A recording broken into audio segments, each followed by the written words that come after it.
Hey Andrew, so how do I get like a six-pack quick? What's the fastest way to get a six-pack? Why does it have to be quick? Why does it have to be easy? Why do you think life is all quick and easy? Why can't it be hard and difficult? Why can't you suffer? Because suffering is what gives it value. If everyone had a six-pack and it was quick and easy, then it wouldn't be valuable, would it? If everyone walked around with a six-pack and they got it easily, then no one would give a shit. The whole point is that it's difficult to get. Value is linked to difficulty. If you want something that is valuable, you need something which is difficult to obtain. You shouldn't be thinking about quick and easy. You should be thinking about hard, suffering, pain, going through it. That's what you should be thinking about. This is going to be hard, but I'm going to do it anyway. Because when it is done, then everyone's going to know that I went through something difficult.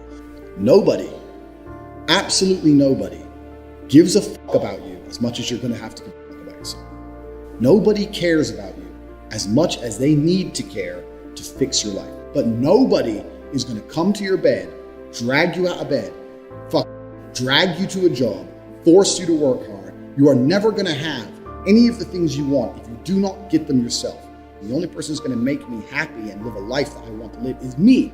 Nobody's going to do it for me. People say, Tate, what motivates you? And I find that I think that's a stupid question. I was a 4-time kickboxing world champion.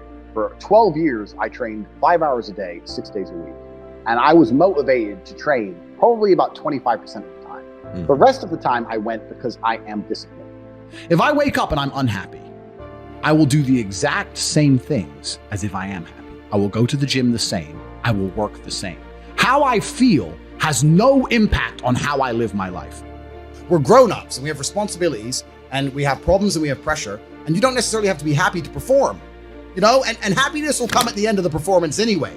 But if your number one goal as a man, if your number one mission in life is just to be happy, that's going to be an extremely vaporous existence, and you're not going to be a man of substance. Your ability to deal with stress, the amount of stress you can deal with as an individual, is directly correlated to your success level. If you can deal with stress all day, you're going to be successful. If you collapse under stress, you're not going to be successful. There's no way to the top without stress involved. But there is a massive correlation between success in life and stress tolerance. The more stress you can tolerate, the better your life's going to be. One of the only things in this world you can control is your state of mind. You can't control the weather. You can't control other people. You can't even control your health. One of the very few things in the world you have genuine control over is your state of mind. If you can't control that, then you're just a feather in the wind and life's going to blow you around. I can't imagine truly wanting to quit something and not being able to quit. I can't imagine it. When I talk to people who say, I want to quit smoking, I say, when? They go, oh, well, soon. Well, that means you don't want to quit. You want to keep smoking for a while and quit later. I can't imagine a mind frame or a mindset where I want to do something and can't do it. It's almost difficult for me to answer that question, because if you have that kind of mind, if your mind is so fundamentally broken that you cannot do with your own mind what you want to do, then you're just, right? Life is hierarchical. There's always going to be kings and there's always going to be peasants. If you have a mind that you can't control, then you're never going to be a king. You're going to be a peasant. That's your life. You have a peasant's life ahead of you, and that's your destiny. Enjoy. Right? There's always been peasants. That's life. But I believe that the most important thing you can do as a man is to gain control of your mind. Once you have control of your mind, life is so ridiculously easy. People say to me, Tate, you're in good shape. All you do is drink vodka and travel the world. You're never even home. You never even have a gym. How do you do it? It's ridiculously easy if you control your mind. If I decide to do 1,000 push-ups, I'll do them. Maybe I have to do them one at a time. Maybe I'll get tired. Maybe I need a break. I'm going to do 1,000 because I said I'm going to do 1,000. Everyone knows what they're supposed to do. You either control your mind or you don't. And all of these things stem from the same problem. It's something you can do. It's something that is learned. It's something that is taught. Depression is the ultimate motivation. If you're unhappy with your life and you're depressed, I don't expect you to be popping pills and sitting laying in bed. I expect you to give me a huge list of everything you're achieving per day. Depression's a fantastic motivation, but people are told the opposite. No, a lot of people's problems are all in their mind. And I'm not saying that mental conditions aren't real, because absolutely some are. But I try and explain to people, look, the only thing on the planet you have genuine control over is your state of mind.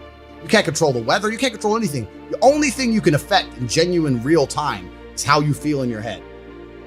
How you view the world absolutely and utterly shapes how you react to the world, how you act in the world, how people view you. It's all down to how you view things. You have to believe you're the fucking man, and you have to believe you can achieve anything.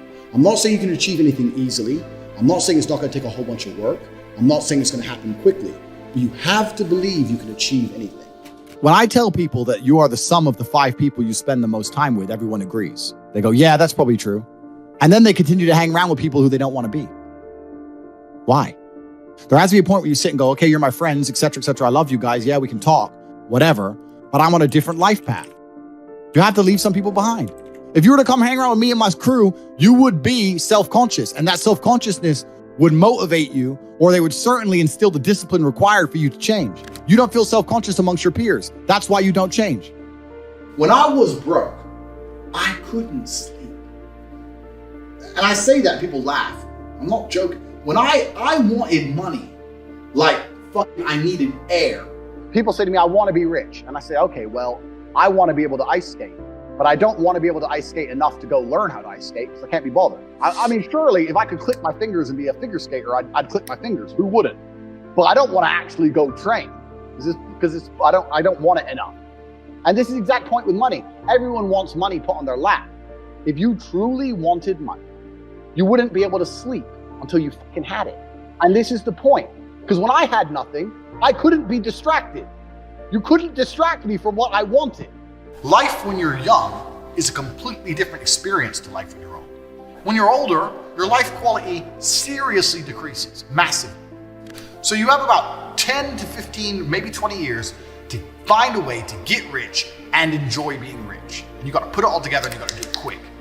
You have to start saying, I want to take money. Because that's how you have to think.